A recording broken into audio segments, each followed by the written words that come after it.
ጭንቅላቱ ምንድን ነው እንደዚህ ያደረገው? አበላሸነው በቃ አበላሽተነዋል።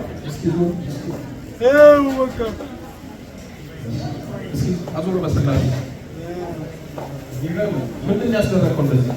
እዛ ሲታከም አጠፋነው አወጣንበት አንስተነዋል። በቃ የለም። በነገራችን ላይ እዚህ ቤት ነው ያለው ለመባረክ ነው የመጣው። እንደው ጭንቅላቴ እንደዚህ አባል የመጡ ዮሐንስ እምነት አጣይቶ ተጣጣሉ። ምናልባት የቤተሰብ ብዛ አንድ ያለ ጫፍጫፉን እየነገረኝ ራሱ መንፈሱ ልክ ያለ ራሱን አስደርጎት ጭንቅላቱን እንደዚህ አሳፍሮት የቤተሰብ ዛርና መተት። በነገራችን ላይ የአይምሮ መተት በጣም በተደጋጋሚ ሲታደስ ሲላክ ወይም ደግሞ ሲደገም አእምሮ ውስጥ ከገባ በኋላ ራሱን ወደ በሽታ ወይም ደግሞ ወደ ደዌ ይቀይርና ይቀበላል። የዛን ሰዓት ሆስፒታል ስትሄዱ እነሱ በቋንቋቸው ቲዩመር ወይም ደግሞ ኢቲ ያለ ይባላል። በስጋ በሽታ የሚመጣ ኢቲ ያለ ወይም ደግሞ በክፉ መንፈስ ደግሞ ሊመጣ ይችላል። ያንን መለየት ነው። በትክክለኛ በስጋ በሽታ የሚመጣው ኢቲ ይታወቃል።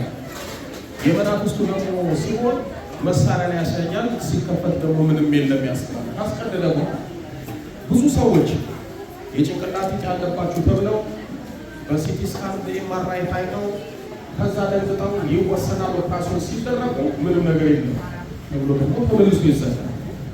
አንዳንዱ ደግሞ አላስብሎ ደግሞ እንደዚህ ያስቆረግራቸው። እስኪ በስላሴ ይችላል እዚህ መቀዳዳ ነው የሚለው አይደል?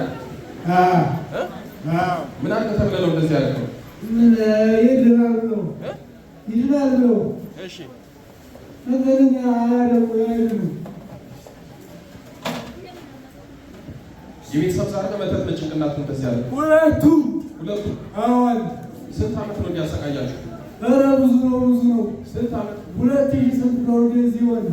2008 እንደዚህ አደረግና ዛሬ 9 ዓመት ማለት ነው። ሌላ ምን አደረጋችሁ?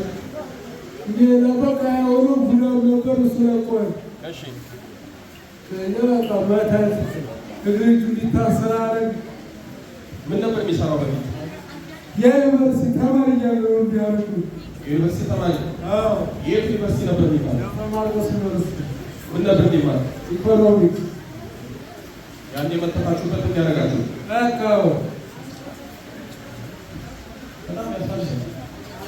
እኔ አንዳንዴ በዚህ አገልግሎት በመናፍስቱም ደግሞ ተንኮል መልሰን ማናስተካከላቸው ነገሮች ልክ አሁን እንደዚህ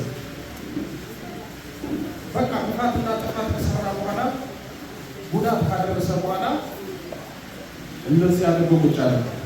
አሁን ጭንቅላቱን አስቀምጦታል፣ ሁሉ ነገር አበላሽቶታል። እንደገና ደግሞ ውስጥ ሆኖ ደግሞ እንደዚህ ያሰቃያል። ይሄ እንዳይሆን እኮ ነው ልቆ የምንለው። እንዲህ አይነት ችግር ካመጣሁ ታውቃችሁ የክፉ መናፍስትና የስጋ በሽታ ልክ ነን ወይም ደግሞ በክፉ መናፍስትና በስጋ የሚመጣው ደዌ ለይታችሁ እንድትወስኑ ብለናል። እሱ ስላላወቀ ሆስፒታል ሄደን ቢሆኑ በዛ ያስበረ። እሺ ሌላ ምን አደረጋችሁ?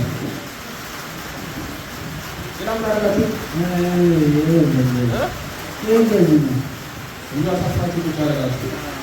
እግዚአብሔር ይመስገን። ሰው ታሮ ያነሳ ያኖራቸው ቤተሰብ እንደዚህ ሲሆን አይ በቃ ያው ለለቱ ተወስዶ እሱ ደግሞ ያስቀምጣል ይቆራል።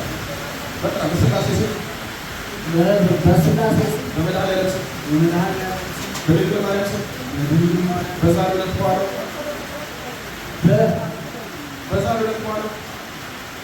ዕለት በኋላ በቅዱስ ሚካኤል ስም የድል መተት የአእምሮ መተት የቤተሰብ ዛር በስላሴ ስም በእሱ ታስረናል። በቅዱስ ሚካኤል ስም በእሱ ታስረናል። በሰባት ቁጥር ነው ማለት ነው። ሰባት ቁጥር ነው በቅዱስ ሚካኤል ስም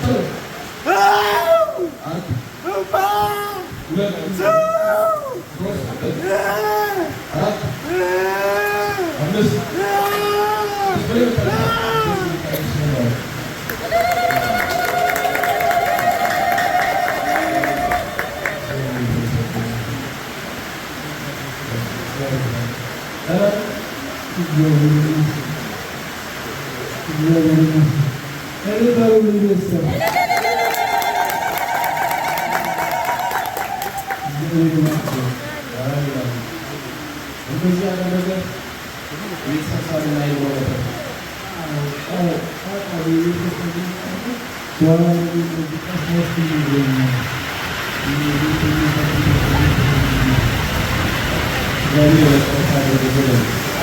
Gracias.